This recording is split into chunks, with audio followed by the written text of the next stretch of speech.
বিশেষ অভিযান শুরু হয়েছে, যার নাম একটি গাছ মায়ের নামে। ভারতের মাননীয় প্রধানমন্ত্রী শ্রী নরেন্দ্র দামোদর মহাশয় গত 5ই জুন 2026 তারিখে এই কর্মসূচির সূচনা করেছিলেন। একবার তোমার নিজের মায়ের কথা ভাবো। তিনি তোমাকে নিঃস্বার্থভাবে ভালোবাসেন, আগলে রাখেন এবং তুমি যাতে সুস্থ ও সুখে বড় হয়ে ওঠো তা নিশ্চিত করেন। আমাদের এই পৃথিবী অর্থাৎ ধরিত্রী মাতাও কিন্তু আমাদের জন্য ঠিক একই কাজ করেন।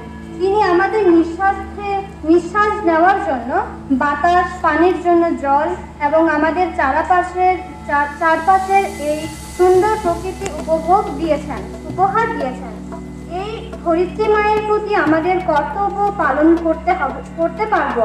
আমাদের লক্ষ্য হলো 2027 সালের মার্চের মধ্যে সমগ্র বাংলা জুড়ে 1.10 কোটিরও বেশি চারাগাছ রোপণ করা।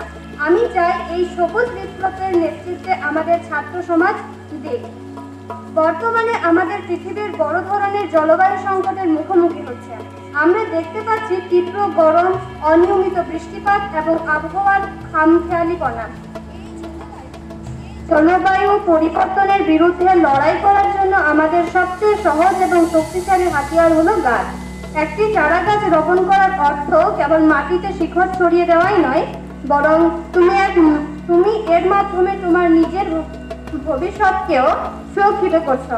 তোমরা নিশ্চিত করছো যেন আগামী দিনের বাংলার বাতাস আরো নির্মল হয়, তাপমাত্রা শীতল থাকে এবং সামগ্রিক আবহাওয়া ভালো থাকে। আসন্ন অরণ্য সপ্তাহ 14 জুলাই থেকে 20 জুলাই। এই সময়ে আমি তোমাদের প্রত্যেকের কাছে অনুরোধ রাখছি, তোমরা প্রত্যেকে যেন অন্তত একটি করে চারা গাছ লাগাও। এই গাছটি তোমরা তোমাদের মায়ের নামে রোপণ করবে।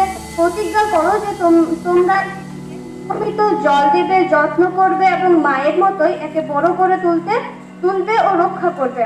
তোমরাই তো পশ্চিমবঙ্গের ভবিষ্যৎ। আমাদের লক্ষ লক্ষ ছাত্রছাত্রী যদি একসাথে হাত মেলায়, তবে আমরা আমাদের এই সুন্দর রাজ্যকে একটি সবুজ স্বর্গে পরিণত করতে পারবো। এসো আমরা সবাই মিলে এই একটি গাছ মায়ের নামে অভিযানকে এক বিরাট সফলতার রূপ দিই। আমি তোমাদের উদ্দীপনা ও উৎসাহ দেখার অপেক্ষায় রইলাম। চারা গাছ রোপণের আনন্দ হোক।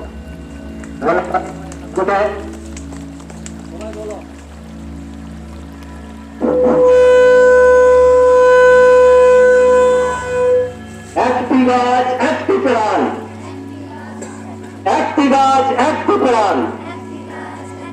গাছ লাগাও, জীবন বাঁচাও। গাছ লাগাও।